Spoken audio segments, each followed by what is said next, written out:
우리 성도님들 되시기를 주의 이름으로 축원을 드립니다. 아멘. 네. 제가 좀 이렇게 인상 깊게 읽었던 책 중에 하나가 이기는 자의 습관이라는 책이었습니다. 그 책의 내용은 이기는 자는 항상 이기고 지는 자들은 항상 지더라는 것이죠. 여러분, 사람이 게임이든지 운동이든지 뭐든지 지면 어째요? 기분이 안 좋죠. 계속 지면요, 그 자포자기예요. 근데 이기면 어째요? 기분이 좋죠. 계속 이기면요, 날아갈 것 같아요. 2025년 한 해에 우리 장로님도 그런 기도를 했지만 모든 분야에 있어서 직장이면 직장, 가정이면 가정, 사업이면 사업, 예배면 예배, 기도면 기도, 여러분 공부면 공부, 모든 분야에서 승리하시기를 바랍니다. 아멘. 근데 이기는 사람은 계속 습관처럼 이기더라 라고 하면서 그 저자가 하는 얘기가 뭐냐면, 이기는 사람은 이기는 법칙을 알더라는 거예요. 이기는 법칙을 알더라. 따라서 할까요? 이기는 법칙을 알더라. 이기는 법칙이 있대요. 네. 여러분, 이제 이 여호수아서를 우리가 이제 새해를 열어서 여호수아서를 이렇게 묵상하지 않습니까? 근데 이 여호수아는 다 전쟁에 대한 얘기예요. 근데 전쟁에서 사실은 여호수아는 다 이기는 얘기지만 딱 한 번 졌어요. 아이성에서. 그것이 뭘까? 왜 그렇게 다 이겼고 왜 아이성에서는 졌을까? 이제 이것을 우리 마음판에 새길 수 있기를 바랍니다.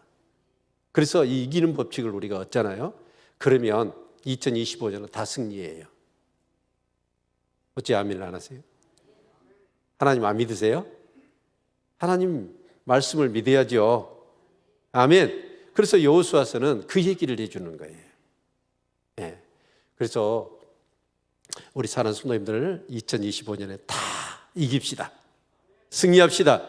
뭐든지 하면 다 이기고, 그래서 승리에 하나님께 영광을 돌리지 져 가지고 하나님께 영광을 돌린다는 것은 말이 안 되지 않습니까?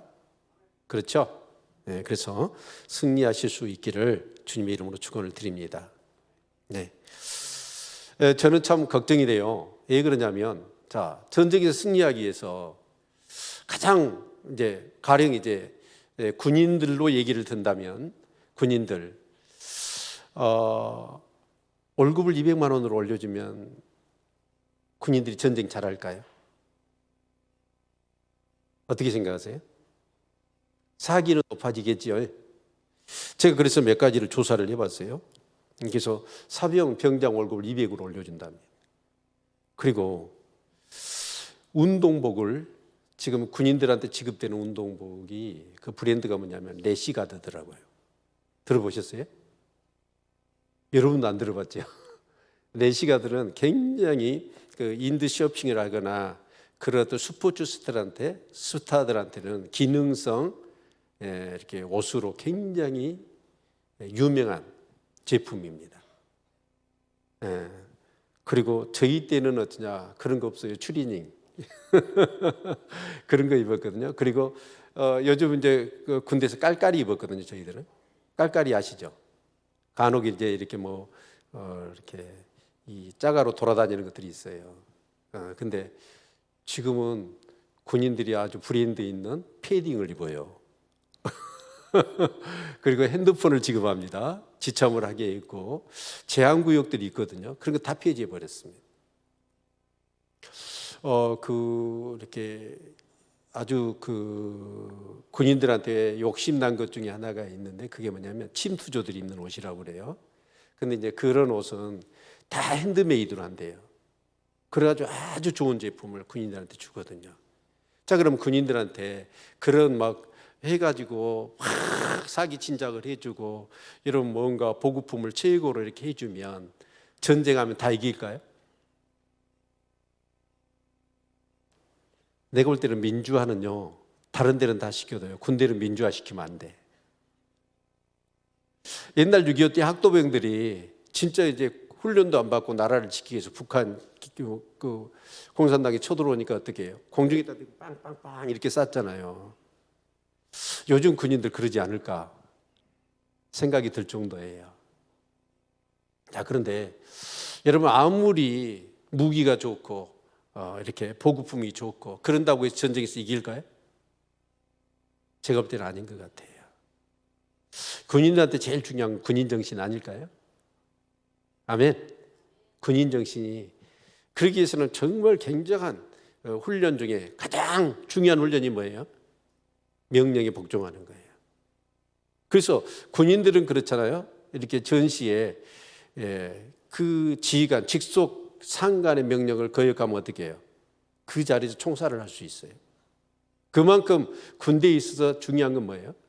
전쟁에서 이기기 위해서는 총알이 빗발치는 그 적을 향해서 돌격 앞으로 명령을 내리면 어떻게 해야 돼? 돌격해야 돼요. 이제 이것이 사실은 이제 군인들에게 있어서 승리의 요건이거든요. 자, 그런데 사실 우리 예수 믿는 사람들은 그리스도의 좋은 군사지요. 그리스도의 군사들입니다. 그러면 이제 우리가 하나님 나라를 회복하기 위해서 정말 이 영적 전쟁을 해야 되잖아요. 그런데 우리가 이제 승리해야 되잖아요. 2025년 승리하기 위해서 그 승리의 그런 법칙이 뭘까?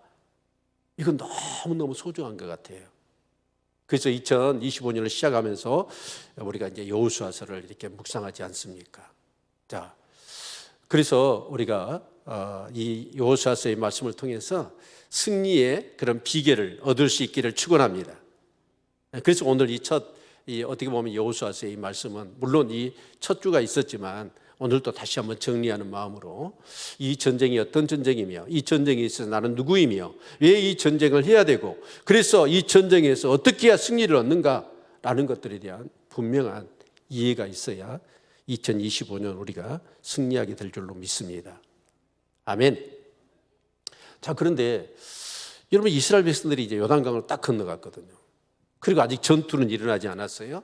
그런데 이제 이 이스라엘 백성들과 함께 하신 하나님에 대한 소문으로 인해서 이 가나안 사람들이 간담이 녹았고 정신을 잃어버릴 정도로. 왜냐하면 아모리 왕 시온과 바산악 옥 그들을 어떻게 하나님이 이스라엘 백성들을 이기게 하셨고 그러면서 요단강을 건너게 하셨는가. 이런 사실들을 전해드리면서 그 가나안 사람들은 어쩌냐? 간담이 녹았어. 그리고 정신을 잃어버릴 정도로. 그래서 이스라엘 백성들이 요단강을 건너서 이제 이 여리고 평지 앞에 다 달았는데도 불구하고 그 가나안 사람들, 특히 여리고 성 주민들은 어쩌냐? 문을 꼭꼭 걸어 잠그고 두려워서 나오지를 못한 거예요. 자, 그런데 그런 상황 속에서 이 길갈 평지에서 하나님이 여호수아에게 명령을 내립니다. 무슨 명령을 내리냐면 할례를 행해라. 뭘 하라고요? 할례. 할례가 뭐예요? 요즘으로 얘기하면 포경수술입니다. 포경수술. 근데 여러분, 그 당시는 이제 이스라엘 백성들이 이 포경수술이 이제 할례거든요. 근데 이 할례를 하면 어떻게 돼요? 요즘은 아주 날카로운 메스로 마취제하고 진통제 해가지고 해도 얘들 포경수술 하면 어쨌든가 일주일은 행동이 부자연스럽죠. 근데 그 당시는 뭘로 했냐면 부싯돌로 했어. 부싯돌. 그걸로 여러분 살갗을 잘라내고 그 당시에 뭐 소독제라도 제대로 있었을까요? 근데 이스라엘 백성들 전체 다 그 길갈 평지에서 할례를 행해래요. 왜 그랬을까요? 그때 여리고 사람들이 여러분 성문 열고 와가지고 이스라엘 치면 어떻게 됐을까? 이스라엘은 다 죽어요. 전에 한번 그런 일이 있었죠. 예, 야곱의 딸 디나를 세겜 사람들이 강간을 한 거예요. 그러자 야곱의 아들이 12명이잖아요. 이 아들들이 찾아가가지고 세겜 사람들한테 따지는 거예요. 너희들 어떻게 그리 못된 짓을 했어? 라고 하면서 막 따지고 이제 그런 책망을 하니까 그 세겜 사람들이 이렇게 얘기를 합니다. 야, 우리도 우리 딸 줄 테니까 서로 통혼하자 라고 얘기를 한 거예요. 서로 사이좋게 통혼하면서 살자라고 하는 얘기를 하게 되죠. 자, 그때 이 야곱의 아들들이 무슨 얘기를 하냐면 야, 우리는 할례 받지 않는 사람들하고 결혼 못해. 자, 우리 통혼하려면 같이 살려면 너희들이 할례를 받아야 돼. 속임수였죠.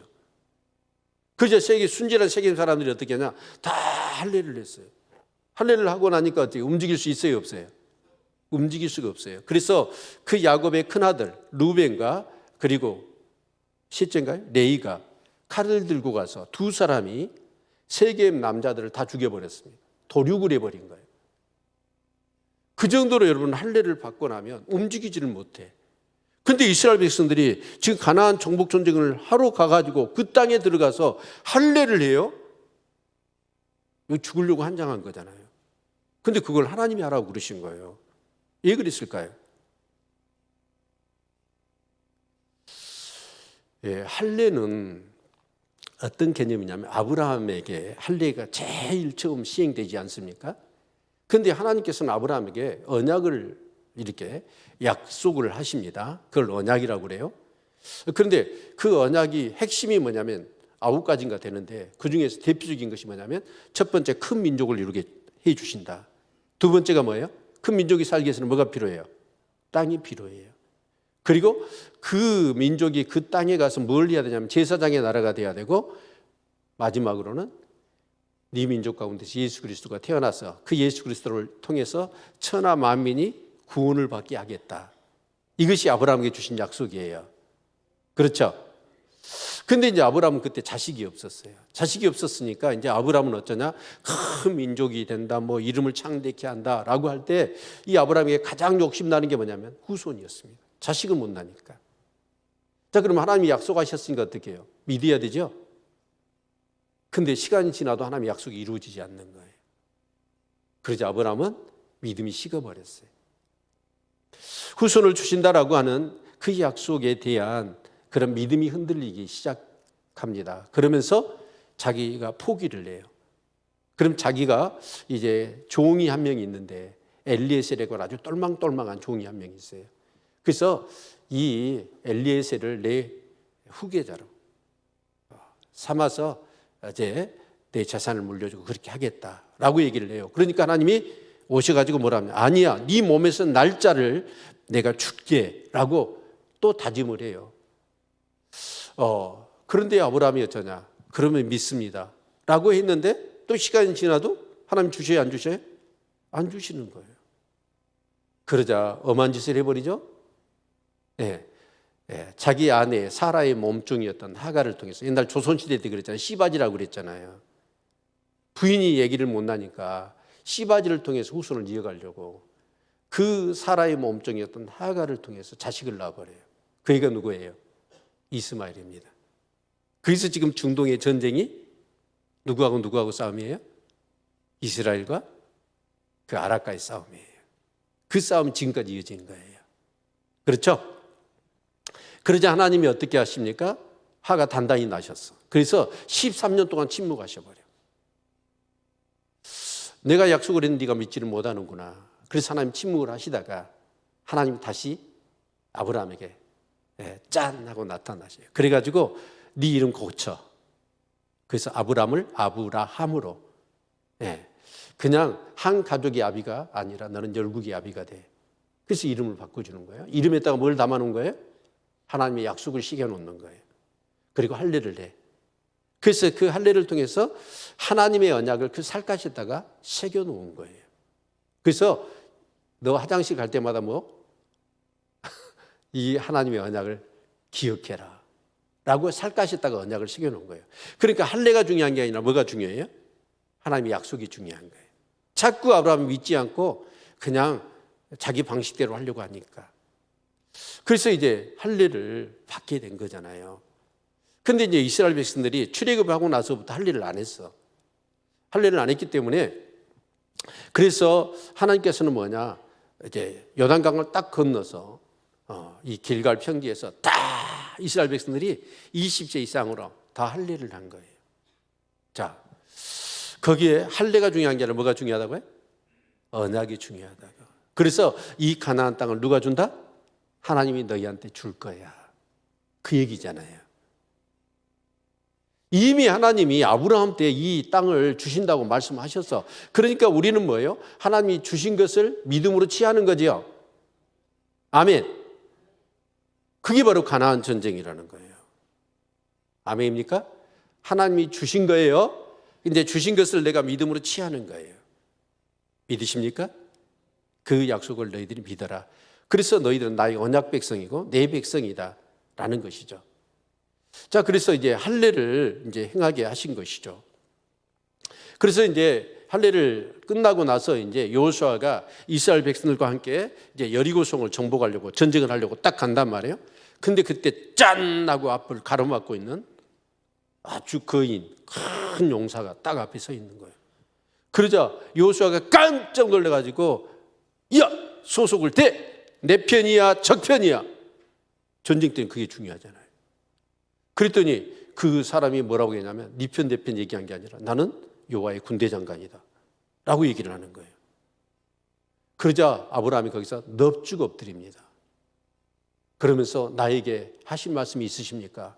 라고 그렇게 얘기를 했더니 그 군대 장관이 뭐라고 그랬어요? 우리 5장 여호수아서 5장 14절로 15절 같이 한번 읽어봅시다. 같이 읽습니다. 시작. 그가 가로되 아니라 나는 여호와의 군대 장관으로 이제 왔느니라. 여호수아가 땅에 엎드려 절하고 가로되 나의 주여 종에게 무슨 말씀을 하려 하시나이까? 여호와의 군대 장관이 여호수아에게 이르되 내 발에서 신을 벗으라. 내가 선 곳은 거룩하니 여호수아가 그대로 행하니라. 군대 장관이 뭐라고 그랬어요? 신을 벗어라 라는 거예요. 그래서 여호수아서를 묵상하는 데 있어서 그리고 승리하는 데 있어서 정말 중요한 개념이 뭐냐면 신을 벗는 거예요. 신을 벗는다는 게 무슨 의미일까라는 거예요. 그런데 여호수아의 전 리더였던 모세에게도 똑같이 말씀하셨어요. 우리 출애굽기 3장 5절 같이 한번 읽죠. 출애굽기 3장 5절 같이 읽습니다. 시작. 하나님이 가라사대 이리로 가까이 하지 말라. 너의 선 곳은 거룩한 땅이니 내 발에서 신을 벗으라. 아멘. 여호수아에도 말씀하셨지만 모세에게도 신을 벗으라고 얘기를 하시는 거예요. 자, 그러면 이 신을 벗는다는 게 무슨 의미일까? 이것을 이해하지 못하면 우리 영적 전쟁에서 승리할 수가 없어요. 자, 그래서 우리가 룻기서를 봅시다. 4장 7절 8절 같이 한번 봅시다. 시작.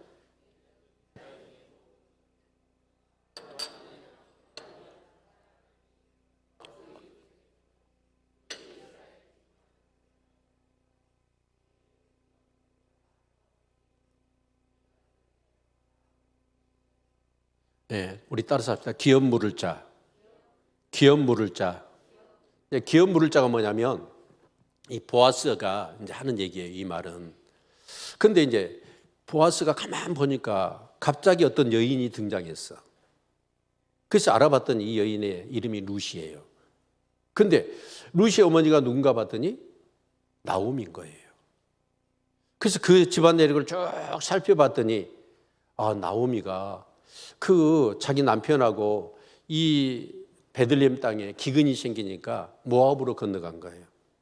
근데 거기 가서 결국은 두 아들이 있었는데 기럯과 말론이라는 두 아들이 있었는데 모압 여인들을 며느리로 삼아서 가정을 이루다가 자기 남편 죽고 두 아들이 죽어버린 거예요. 그래서 자기도 가부가 돼버리고 두 며느리도 가부가 된 거예요. 그래서 안 되겠다. 그래서 고향으로 돌아와요. 돌아오는데 오르바라고 하는 며느리는 가라고 그러니까 너희들 자식도 없으니까 너희들 가. 그랬더니 오르바는 좋다고 가버려요. 그런데 룻이라는 여인은 뭐냐면 어머니 제가 어머니 섬기렵니다. 어머니 하나님이 나의 하나님이 되고 어머니의 조국이 나의 조국이 될 겁니다. 그러면서 그 룻이라는 여인이 어머니를 따라와요. 그래서 이스라엘 땅으로 건너온 겁니다. 근데 그 당시에 가부가 되잖아요. 가부가 되면 어쩌냐. 그 당시에 여자들은 사람의 축에도 안 끼워줬잖아요. 여자들 기분 나쁘시죠? 근데 어쩔 수 없어요. 가부가 그랬으니까. 자, 그래서 가장 사회적인 약자가 누구냐면 여자들이었어. 근데 여자가 홀로 돼 있으면 어떻게 될까요? 근데 자식도 없어. 그러면 이것을 구제하기 위해서 기업 물을 자가 있어요. 그 친척 중에서 가장 가까운 사람이 남자가 그 여인을 취하는 거예요, 아내로. 그래서 자식이 없던 자식을 낳게 하고 모든 집이 없으면 집, 먹을 것, 입을 것을 다 제공을 해주는 일종의 사회보장제도였던 거예요. 그렇죠? 자, 그런데 이 룻이라고 하는 여인이 와서 어머니를 지극정성으로 섬기면서 막 이삭 죽게 해가지고 어머니를 공경하는 그 모습을 보아스가 볼 때 너무 짠하기도 하고 보니까 마음이 아름답고 얼굴도 이뻤던 것 같아. 그래서 이 보아스가 저 여인을 저대로 놔두면 너무 불쌍한데, 그래서 내력을 찾아봤더니 기업 물을 자가 있어. 당연히 의무를 감당해야 될 남자가 있는데 안 하는 거예요. 그래서 그 남자를 찾아가요. 찾아가서 그 여인을 네가 기업 물을 텐데 의무를 다 해야 될 텐데 왜 안 하냐. 그런데 번호 2번이 누구냐면 보아스 자신이에요. 네? 자, 그런데 이 남자가 기업 물을 권리가 있어요. 그래서 그 룻을 취할 수 있는 권리가 주어졌는데 너희 아내 라고 했더니 이 사람이 어떻게 하느냐. 신발을 확 벗어버리는 거예요. 나는 가난해서 내 가족 먹여 살리기도 힘든데 그 여인까지 내가 책임 못 지니까 이거 양도할게. 네가 대신 이 여인을 네가 번호 탔으니까 책임져라. 그런 거예요. 이해가 되세요? 그래서 신을 벗는 것은 뭐냐면 권리를 양도하는 거예요. 자, 그러면 모세한테 신을 벗으라고 할 때 무슨 권리를 양도할까요? 모세에게 주어진 사명은 뭐냐면 내 백성 이스라엘 백성을 애굽에서 출애굽시켜라. 이것이 모세의 사명이에요. 그런데 이스라엘 백성을 출애굽시키는 데 있어서 그것은 내가 할 테니까 너는 뭐 하라?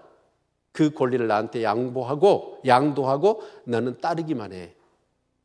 아멘. 그 얘기예요. 그러면 여호수아는 뭐예요? 가나안을 정복하는 게 여호수아의 사명이에요. 근데 그 가나안을 정복하는 데 있어서 그 권리를 나한테 양도를 해. 내가 할 거니까 너는 뭐 하면 돼? 따르기만 하면 돼. 이 얘기예요. 아멘. 자, 그러면 저와 여러분은 어때요? 네, 여러분의 그 주권을 양도하셨나요? 했어요, 안 했어요? 여러분 예수님을 누구라고 부르죠? 네? 주님이라고 부르시죠? 네, 주님이라고 부른다는 뜻은 뭐예요? 내 인생의 주인을 누구로? 예수님으로. 내가 주인 되어 살았던 삶을 살아봤더니 그게 나한테 유익하지가 않아. 내가 주인 되어 살았더니 내 삶이 다 망쳐져 버린 거예요.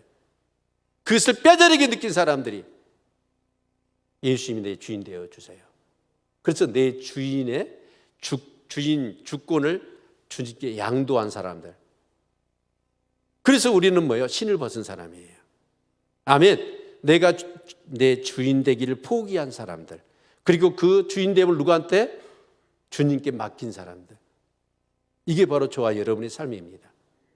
자, 그러면 저와 여러분에게 있어서 정말 중요한 것 중에 뭐냐면 여러분 이제 내 인생을 살아가는 데 있어서 나는 주인이 아니니까 그 당시에 주인과 종의 관계는 어떤 관계냐면 종은 노예예요.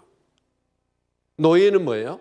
자기 시간이나 자기 인생의 목적이나 자기 물질이나 자기의 삶이 없는 거예요. 오직 주인이 시킨 대로 하는 거예요. 아멘. 보아스한테 그 모든 권리를 다 양도해 버렸잖아요. 그래서 내 삶의 주인됨을 다 양도해 버린 사람, 주님 앞에. 그게 바로 크리스찬이라는 거예요. 아멘. 몇 사람이 기분 나쁜가 봐요. 내가 주인 되어 살고 싶은데. 아니에요. 여러분, 우리의 주인은 예수님이십니다. 아멘. 그리고 나는 종입니다. 그래서 우리는 신을 벗은 삶이에요. 자, 그러면 말씀드립니다. 가나안 정복 전쟁에서 승리의 비결 첫 번째가 뭐냐면 거룩입니다. 뭐라고요? 거룩이에요. 왜 거룩일까요? 내가 거룩하니 너희도 거룩하라. 주님이 말씀하셨고 이 거룩은 주님의 대표적인 속성입니다. 자, 그런데 정말 하나님은 전지전능하시잖아요. 전지전능하신 하나님이 못하는 게 있지요. 전지전능하다면 모든 것을 알고 모든 것을 다 해야 되는데 못하는 게 있어요. 그게 뭐예요? 거짓말입니다. 두 번째는요. 죄인과 함께 할 수 없어요. 뭐라고요? 죄인과 함께 할 수 없어요. 아무리 능력이 많지만 죄인과는 함께 할 수 없는 거예요. 그래서 여러분, 우리가 승리의 비결은 뭐냐면 주님이 주인 되셔야 되고 그 주인 되신 주님의 음성을 들어야 돼요. 그게 뭐냐면 승리하는 비결이거든요. 근데 주님이 함께 하시지 못하니까 어떻게 돼요? 네. 주의 음성을 들을 수가 없는 거예요. 그래서 내가 주인되어 내 삶을 책임지고 내가 살아야 되는 것이죠. 여러분, 그래서 여러분, 우리가 주님과 함께 한다는 것, 이건 너무너무 중요한 것이죠. 예. 여러분, 우리가 함께 한다는 의미를 우리가 생각해 볼 때, 저는 제 아내하고 함께 살거든요. 함께 사는데 어째요? 예. 기죽은 듯이 가만히 아내가 있나요? 안 그래요. 양말 벗어다가 아무 때나 나누면, 여보! 제발 이거 셋다 깼다 넣으라고. 그러고 뭔가 뭘 먹을 때도 이렇게 참견을 해요. 저도 아내에 대해서 어떻게 해요? 참견을 하지요. 그래, 안 그래요? 그래서 아내가 그래요. 아내가 좋아하고 아내가 얘기하는 것을 내가 다 이렇게 기쁨으로 하잖아요. 그러면 밥상이 달라져. 그러잖아요. 근데 아내가 싫어하는 것만 내가 막 해요. 그러면 어때요? 밥도 안 해줘 버려. 그러듯이 하나님도 마찬가지입니다. 우리가 하나님과 함께하는 데 있어서 함께한다는 것은 그냥 같이 사는데 아무런 서로 상호작용이 없는 게 아니에요. 엄청난 서로 인터랙션이 있거든요. 상호간에. 그런데 우리가 하나님과 함께하는데 사실은 나라고 하는 존재감보다도 하나님이라는 존재감이 전지전능하시거든요. 그러면 그 존재감은 훨씬 더 내가 아니하고 사는 것보다 더 강력하게 제 삶 가운데 영향력이 있어야 되거든요. 그런데 오늘날 많은 예수를 믿는 사람들이 하나님과 함께 한다고 하면서 주님이라고 부르면서 함께 하시는 주님을 느끼지 못하고 경험하지 못하고 내 마음대로 살아버리는, 이러니까 우리가 삶에서 승리가 없는 거예요. 여러분, 거룩할 수 있기를 바랍니다. 거룩해야 하나님이 우리와 함께 하십니다. 함께 하셔서 어때요? 우리에게 상을 베푸십니다. 우리가 잘못하면 어때요? 때로는 매를 때리고 징계를 내리셔라도 우리가 바른 길 가도록 하나님이 우리와 함께 하시는 분이심을 믿으시기를 바랍니다.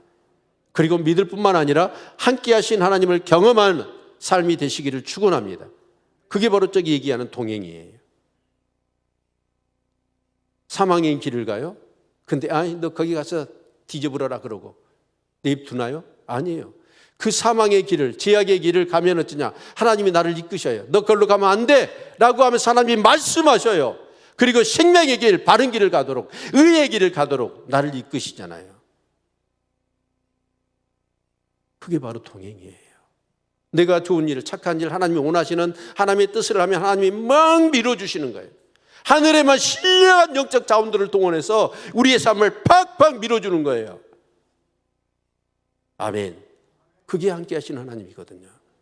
그런데 대부분 지식적으로만 믿지, 관념적으로만 하나님을 믿지, 살아계신 인격자 되신 전지전능하신 하나님이 나와 함께 하신다는 것을 경험하지 못하고 사는 경우들이 너무 많다 그 말이에요. 그러니까 신앙이 메가리가 없는 거예요. 예. 하나님의 약속, 가나안을 너한테 주었어. 그래 네가 믿음으로. 근데 네가 거룩해야 돼. 그럴 때마다 내가 너에게 승리의 비결을 내가 너한테 말할 거야. 그래서 함께 하신 하나님의 음성을 들어야 돼요. 아멘. 그래서 여러분, 우리의 전쟁은 내가 하는 전쟁이 아니에요. 누가 하시는 전쟁이에요? 하나님이 주도하시는 전쟁이고, 우리는 뭐 하기만 하면 돼요? 하나님의 음성을 거룩해서 하나님과 늘 함께하고 동행하시면서 하나님이 하시는 말씀을 듣고 순종하면 되는 거예요. 그게 승리의 비결입니다. 이걸 발견할 수 있어야 여호수아서가 여러분 읽혀지는 거예요. 또 하나, 이 전쟁이 무슨 전쟁이냐 하는 것이 굉장히 중요한 것입니다. 세상 사람들의 전쟁은 뭐죠? 영토 싸움이고, 그 옛날 고대 국가의 전쟁은 땅을 빼앗는 거고, 그 백성들을 사로잡아서 노예를 만들고 그들이 가지고 있는 모든 물건들을 전리품으로 내가 갖는 거예요. 그게 세속 전쟁이잖아요. 지금 이스라엘 팔레스타인 또 그 우크라이나하고 러시아의 전쟁도 다 그 전쟁이에요. 그런데 이 가나안 전쟁은 무슨 전쟁이냐? 전혀 그런 세속적인 전쟁이 아니라는 사실입니다. 이 전쟁에 대한 성격을 잘못 이해하게 되어지면 아간같이 여러분 문제를 우리가 일으킬 수 있는 것이죠. 그래서 이 전쟁은 창세기 15장 16절부터 한번 볼까요? 이 전쟁이 어떤 전쟁이냐라는 것은 너무너무 중요하죠. 같이 읽어볼까요? 시작. 내 자손은 4대 만에 이 땅으로 돌아오리니 이는 아모리 족속의 지약이 아직 간영치 아니함이니라 하시더니 해가 져서 어둘 때에 연기 나는 풍무가 보이며 타는 햇불이 쪼갠 고개 사이로 지나더라. 계속 그날에 여호와께서 아브라함으로 더불어 언약을 세워 가라사대 내가 이 땅을 애굽 강에서부터 그 큰 강 유브라데까지 네 자손에게 주노니 곧 겐 족속과 그니 족속과 감몬 족속과 헷 족속과 브리 족속과 르바 족속과 아모리 족속과 가나안 족속과 기르가스 족속과 여브스 족속의 땅이니라 하셨더라. 아멘. 그러니까 아브라함하고 언약을 맺으시네요. 전에 창세기 12장에도 약속을 하셔서 이 땅 내가 너한테 준다라고. 아멘. 근데 지금은 아니야. 그게 중요해요. 지금은 아니야. 왜냐하면 너희들이 큰 민족을 먼저 이루어야 돼. 그래서 너희들은 애굽으로 갈 거야. 그리고 애굽에서 노예가 되어서 430년 동안 그들을 섬기게 될 거다. 왜 그러냐면 그 아모리 땅은 뭐냐면 아모리 족속은 뭐냐면 가나안 족속의 대표를 얘기할 때 아모리 족속이에요. 그러니까 가나안 사람들의 제약이 아직 어쨌다? 가능하지 않았다. 가능하지 않았다는 건 뭐예요? 아직 그 가나안 땅은 소망이 있다는 거예요. 소망이.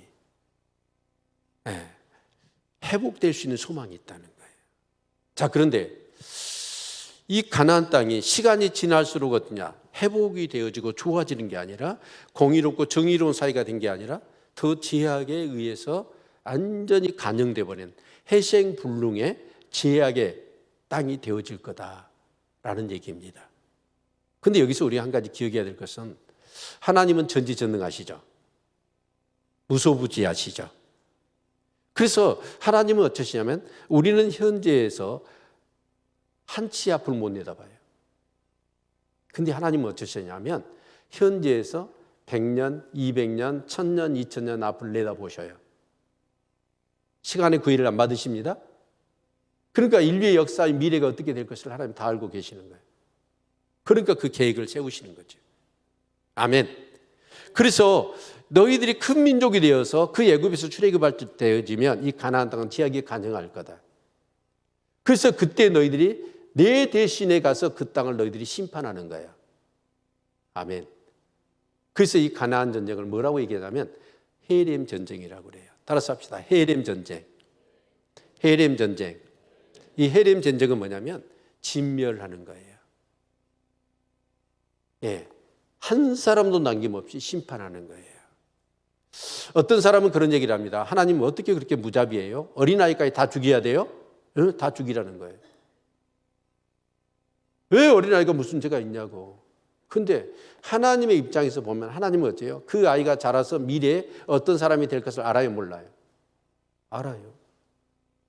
그들이 의인된 게 아니라 더 제약된 삶을 살 것이 분명해요.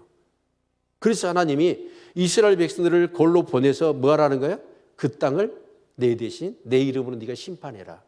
그 얘기거든요. 아멘. 이걸 이해해야지. 여러분 여호수아서를 묵상하다 보니까 막 아이들까지 다 죽이라고 그러니까 하나님 무자비하다 해가지고 여기서 충돌이 일어나가지고 하나님에 대한 신뢰가 깨져버려서 성경을 못 읽고 못 믿는 그런 일들이 생기거든요. 여러분 죄라는 건 어떻게 해야 돼요? 우리가 종기가 생겼어요. 종기가 생기면 어쩌죠? 거기에다가 아까전기에 바르면 돼요? 아니죠. 거름을 쫙 꽉 찢어가지고 어떻게 해야 돼요? 피고름이 나오게끔 짜버려야 되죠. 그리고 거기다가 약을 발라야 되잖아요. 세균까지 다 죽여버려야 되잖아요. 아멘? 그래야 낫잖아요. 그러듯이 죄는 어떠냐? 가혹할 정도로 죄는 청산을 해야 돼요. 그렇지 않으면 그게 어떻게 해요?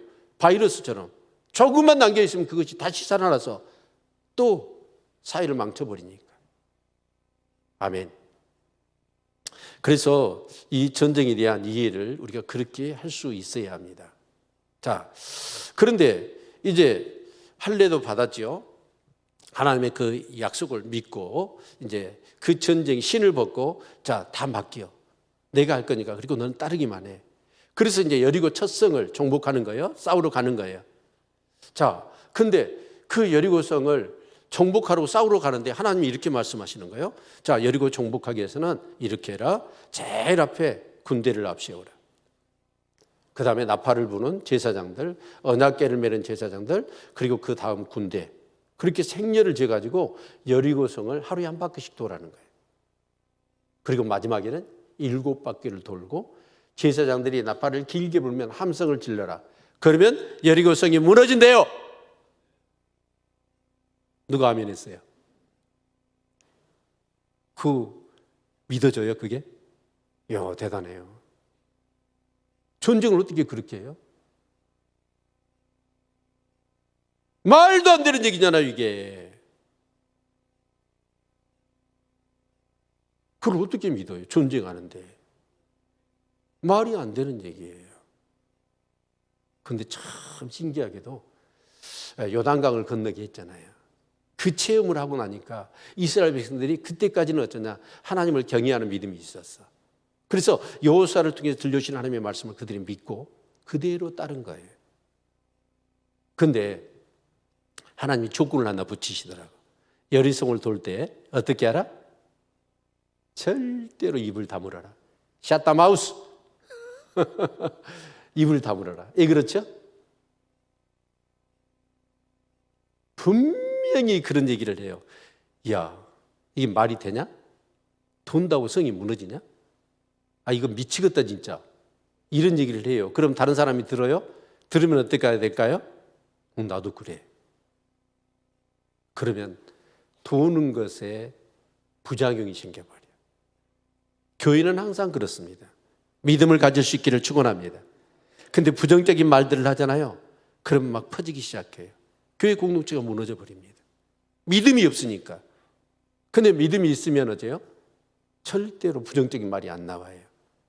그런데 혹이라도 그 돌다가 부정적인 말들이 나올까 싶어서 입을 다물러라. 그리고 한 바퀴 돌고 나면 뭐 하라? 가서 자빠서 자라 그랬어. 예. 또 돌아다니면서 그렇게 열심히 있는 사람들이 있어. 부정적인 얘기 퍼뜨린다고. 그래서 돌고 나서 자고 또 돌고 나서 입 다물고 돌고 그래가지고 마지막 날 7바퀴를 돌고 소리를 질렀더니 여리고성이 와르르 무너져 버리네. 얼마나 놀랬을까요? 그러면서 그들의 마음 가운데 진짜 말씀대로 했더니 성이 무너지네. 그리고 여리고를 한 사람도 희생한다고 그 전쟁에서 승리한 거예요. 아멘. 얼마나 감격스럽고 정말 그랬을까요? 그래서 이제 다음 성, 그게 아이성이거든요. 아이성을 정복하러 가는 거예요. 그런데 그 전쟁의 사령관이신 주님의 음성이 안 들려요. 뭔가 전술 전략을 받아야 될 거 아닙니까? 도라든지 뭐 어떻게 아이성을 정복하라고 하는 음성이 안 들리는 거예요. 왜 안 들릴까요? 하나님이 함께 하실 수가 없었어. 왜요? 네. 아간이라는 사람이 여리고성을 정복할 때 그 정복하면서 다 멸절하는 헤렘 전쟁이잖아요. 그리고 그 여리고성은 가나안의 31개 성 중에서 첫 번째 성이에요. 첫 번째 것은 누구 거예요? 하나님 거예요. 어째 대답이 시원치 않아요? 첫 번째 것은 누구 것? 하나님 것. 그 손대면 안 되는 거예요. 그래서 바치라고 그랬단 말이에요. 근데 바치라고 그랬는데 다른 사람도 다 바쳤어. 바치면서 어떠냐? 욕심도 있었겠지요. 근데 아간은 어떠냐? 욕심이 지나쳤어. 그래서 시날산의 예투가 눈에 확 보이는 거예요. 그리고 금덩이, 은덩이가 눈에 들어왔어. 사람이 보면 어떻게 해요? 다 욕심이 생겨. 근데 그 욕심이 생길 때 욕심보다도 더 강하게 나를 다스리고 이끌 수 있는 게 뭐예요? 하나님 말씀이어야 돼. 아멘. 다른 사람들은 갖고 싶어 욕심이 생겼어. 그렇지만 그 욕심을 능가하고 그 욕심을 다스릴 수 있는 하나님을 경외하는 믿음이 있었다고 해요. 그래서 그걸 다 바쳤어, 하나님 앞에. 그런데 아간은 욕심을 컨트롤할 수 있는 하나님의 말씀이 없었어. 그래서 그것을 몰래 이렇게 가져온 거예요. 그런데 그 시날설 예투가요, 우리 창세기 말씀을 읽어보면 그 당시에 이제 이스라엘 백성은 유목민이잖아요. 대부분 입은 옷이 뭘까요? 양털 뒤집어 쓴 것밖에 없어. 자, 그런데 그 시날선 예투는 어쩌냐? 마치 우리 60년대, 70년대 가난하게 살고 모시, 적삼 그거 입을 때 메이드 인 US 해가지고 멋진 옷, 미국. 네? 그러니까 시날산과 바벨론이 같이 나와요.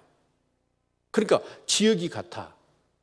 그러니까 바벨론은 우리가 인류 역사를 살펴보면 바벨론의 문화는 훨씬 메소포타미아 문명으로서 아주 뛰어난 문명인 거예요. 그러니까 그 시날산의 예투가 어쩌냐? 유목민들한테는 너무너무 갖고 싶은 명품이었어. 네? 아이, 그렇다니까요. 여러분 백화점에 가면 제일 비싼 옷이 뭐예요? 네. 막 한 벌에 몇 천만 원씩 그런 옷. 네. 그래서 그것을 가지고 와가지고 자기 텐트 밑에다 숨긴 거예요. 근데 그걸 누가 봤을까요? 부인도 보고 아이들도 봤어. 그러면 어떻게 해야 돼? 부인이 여보, 하나님 말씀 이거 다 바치라고 했잖아. 첫 것이니까. 그러면 돼요? 아이들도 어떻게? 아빠, 그러지 맙시다 우리. 이렇게 하면 얼마나 좋아. 근데 부인도 자식들도 아간하고 똑같았어. 혹시 누가 볼까 무서워서 그것을 텐트 밑에다가 짱 박은 거예요. 근데 누구는 보고 계셔요? 아무도 모를 거라고 생각했어. 근데 하나님 보고 계셨어. 아이성에서 공격을 했는데 음성이 없으니까 여리고 성처럼 정탐꾼 2명을 보냈네. 근데 정탐꾼들이 보고가 뭐냐면 그 성에 한 12,000명 삽디다. 근데 우리 군대에 한 2-3천 풀면 싹 쓸어버릴 수 있습니다. 라고 보고가 들어온 거예요. 그러자 여호수아가 그래? 그럼 3천 군대를 보냈어요. 보냈는데 어떻게 해요? 아이성? 사람들한테 완전히 대피해버린 거예요. 36명이 죽고 이스라엘 백성이 36개를 나가서 도망쳐 온 거예요. 기가 막힐 일이잖아요. 그것보다도 수십 배, 수백 배 그 강한 여리고 성도 무너뜨렸는데 그 조그만 아이성에 대피해가지고 그래서 여호수아가 아침부터 저녁까지 엎드려가지고 슬프도소이다 라고 하면서 막 하나님 앞에 원망하는 거예요. 그저 하나님이 뭐라고 하시냐면 야, 내가 문제가 있는 게 아니야. 너희와 함께 할 수가 없었어. 왜 그러냐면 이런 문제로 해가지고 죄를 지었어. 약속을 어겼어. 그래서 내가 너희하고 함께 할 수가 없었던 거야. 그랬더니 여호수아가 어떠냐? 제비를 뽑았어요. 그러면 그때 군인들이 20세 이상으로 60만 명 됐을 거예요. 60만 명 중에서 한 사람 죄인을 뽑아내는 거예요. 쉬워요, 어려워요? 어려운 얘기죠.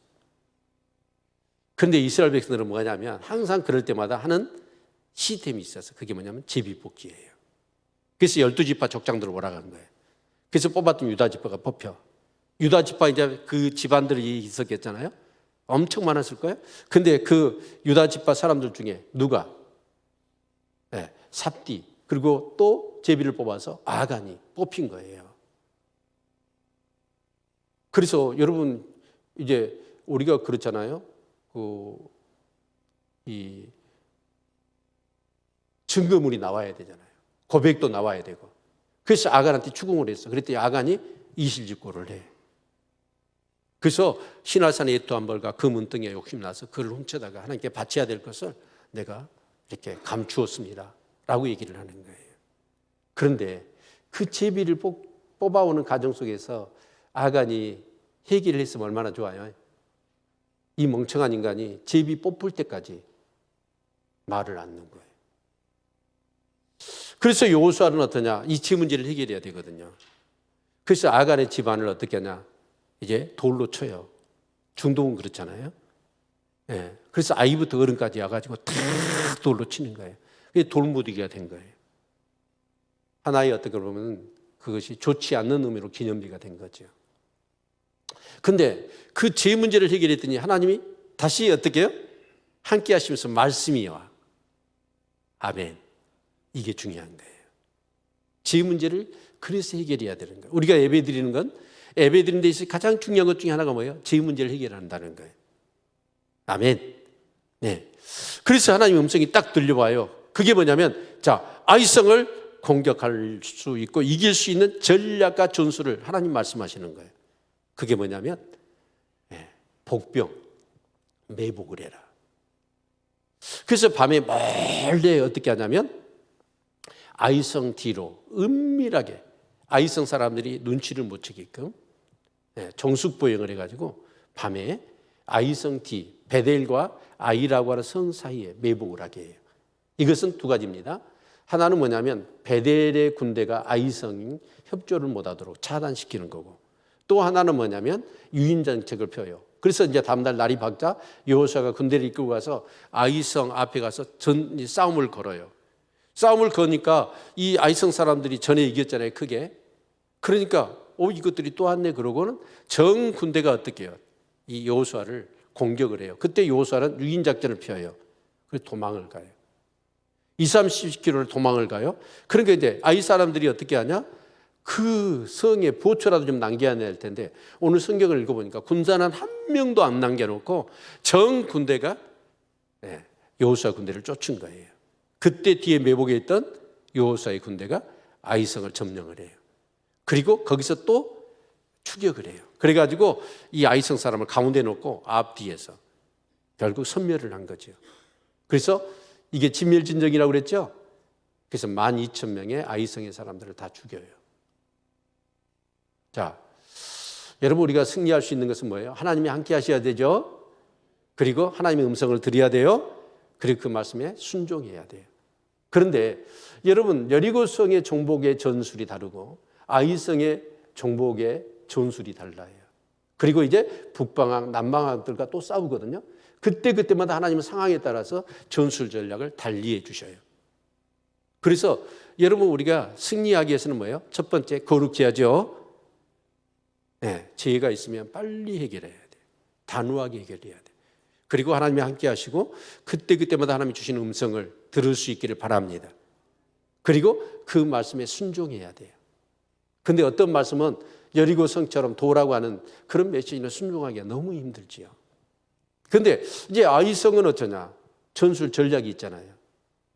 그러니까 우리가 전부 다 여리고성 같이 가나안의 31개 성을 하나님의 전적인 능력 가운데서 여러분 정복전쟁을 한다면 얼마나 재밌겠어요. 근데 사실은 다른 성들은 어쩌냐? 하나님의 음성을 따라서 내가 힘을 써서 정복을 해야 돼요. 그래서 중요한 게 뭐냐면 그때마다 하나님의 음성을 들을 수 있어야 합니다. 아멘 했지만 쉬운 일이 아니죠. 모르도 하나님 말씀 안 하실 때가 많거든. 그럴 때 어떻게 해야 돼요? 한 발짝도 움직이면 안 돼요. 하나님 말씀하실 때까지 나는 움직이지 않을 거예요. 그게 중요한 거예요. 그리고 하나님 말씀하시면 어떻게 해요? 순종하면 되는 거예요. 아멘. 이게 승리의 비결입니다. 자, 그런데 여호수아가 아이성의 전쟁을 승리하고 나서 이상한 행동을 합니다. 그 이상한 행동이 뭐냐면 이스라엘 백성 전체를 아이부터 어른까지 다 이끌고 가서 어디로 가냐면 여기 에발산 그리고 그림심산에 6집밭씩 두 그룹으로 나눠요. 한쪽은 에발산에 오르게 하고 한쪽은 그림산에 오르게 해요. 그리고 돌로 깎지 않는, 그 정으로 깎지 않는, 철기를 대지 않는 돌에다가 모세가 주시는 여호와의 말씀을 거기다 새겨 넣는 거예요. 아마 제가 볼 때는 십계명일 것 같아요. 그 말씀을 새겨 넣고 그 말씀을 읽을 때 한쪽에서 이렇게, 한쪽은 저주산이고 한쪽은 축복의 산이거든요. 그럴 때 이 말씀을 읽으면 좌우편에 있었던 그 사람들이 어떻게 하냐? 아멘, 아멘 하답을 하는 거예요. 근데 이 말씀은 우리 신명기 27장 한번 봅시다. 네, 신명기 27장.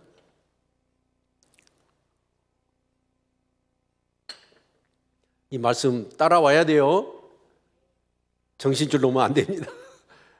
따라오셔야 돼요. 자, 같이 읽어봅시다. 시작.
네.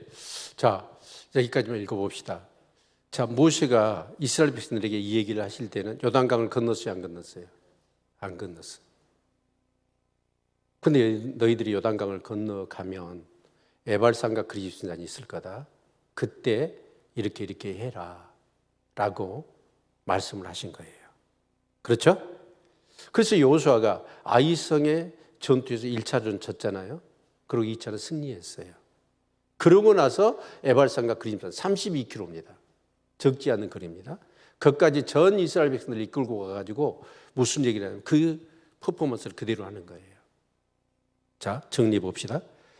자, 여리고성은 정복을 했어요. 근데 아이성은 처음에는 실패했어요. 근데 그 다음에 성공했죠.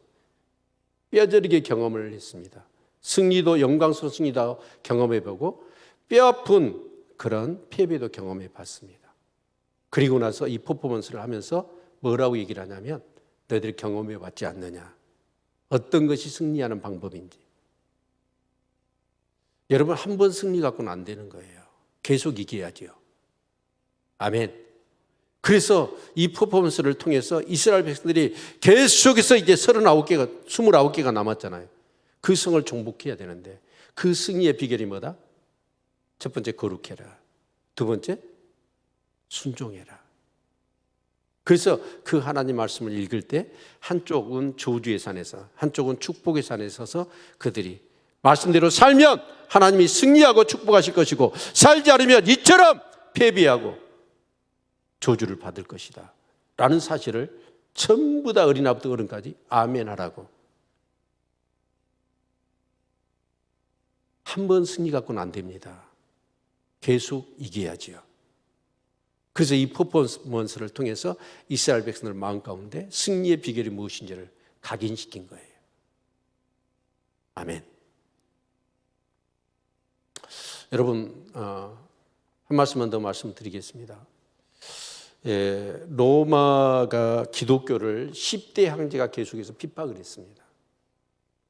기독교를 못 믿게, 예수를 못 믿게 했거든요. 그런데 콘스탄틴 대제가 이 기독교를 로마의 국교로 승인을 해버려요. 그리고 그때부터 이제 로마의 국교가 기독교가 되어졌습니다. 근데 콘스탄틴 대제가 그렇게 할 수밖에 없었던 이유가 뭐냐면 그 당시에 이제 로마 황제들이 우후죽순이 일어나요. 서로 황제가 되겠다고. 그래서 이제 막 서로 이제 황제들끼리 전쟁을 하는 거예요. 그래서 이제 힘이 약한 황제는 죽고 점점 이제 이렇게 황제들이 이제 힘이 없는 황제들이 죽으니까 이 두 황제만 남은 거예요. 첫 번째는 콘스탄티누스, 그리고 또 하나가 막센티우스라고 하는 황제입니다. 그런데 막센티우스의 황제가 군대 수가 콘스탄티누스의 황제보다도 군대 수가 3배나 많았대요. 그러니까 이길 수가 없는 전쟁이에요. 그런데 이 밀비안이라고 하는 그 다리에서 이제 전쟁이 일어나기 전날 하나님께서 콘스탄틴 대제에게 나타나셔가지고 뭐라고 하시냐면 이 전쟁에 네가 승리하게 할 거다 내가. 그런데 이 깃발을 앞세워서 공격해라. 막센티우스 군대를 공격해라. 근데 그 깃발이 뭐였냐면 여러분 천주교, 우리는 십자가를 걸잖아요. 천주교는 꼭대기에 뭘 걸던가요? 유심히 안 봤어요? 네. X에다가 P가 써져 있죠. 보셨나요? 네, 김영문 지사님이 생각나시는가 봐. 네, 대부분 안 걸어놓는데 이 유래를 아는 사람들은 그걸 걸어놔요. 천주교에. 십자가 대신에. 그러니까 X에다가 P가 딱 걸쳐져 있습니다. P에다가 X가 걸쳐져 있죠. 근데 그게 뭐냐면 원래 X는 뭐냐면 CH라고 하는 키, 그리고 P는 뭐냐면 로예요. 그게 예수, 그리스도를 얘기하는 단어입니다. 근데 이 깃발을 내걸고 전쟁을 하면 내가 이기게 해주마. 그래서 그 깃발을 내걸고 갔어요. 그랬더니 3배나 큰 막센티우스의 군대를 이겨버린 거예요. 아멘. 그래서 콘스탄틴 대제가 어쩌냐? 진짜 하나님 살아계시구나. 그리고 나서 로마의 국교를 기독교로 바꿔버린 거예요. 아멘. 여러분 정말 중요합니다. 여러분이 진짜 내 능력과 내 어떤 그런 여러 가지 것을 가지고 승리하는 거 많이 할 수 있습니다. 그런데 하나님의 말씀을 들어서 여러분 도저히 불가항력적인 그런 상황 속에서 하나님의 말씀을 붙잡았더니 그런 상황 속에서 영적으로 내가 승리한 거예요. 기적을 경험한 거예요. 그러면 어떻게 될까요? 하나님에 대한 신뢰가 생겨. 그리고 이제 한 번 이기고 나니까 어때요? 욕심이 생기잖아요. 또 다음에 어떤 문제가 생겼을 때 어떤 마음이 생기죠? 하나님 말씀해 주세요. 그때처럼 말씀해 주세요. 그래서 하나님 말씀하시면 어떻게 해요? 또 이기는 거예요. 그것이 계속 되어지면 어떨까요? 이제는 내 어떤 그런 경험, 내 지식 그거 신뢰하지 않아요. 하나님 말씀만 신뢰할 수 있는 거예요. 그런 사람은 어떻게든 하나님이 함께 하셔야 되니까 죄를 지을 수 없어요. 죄를 지었다 할지라도 금방 단호하게 어때요?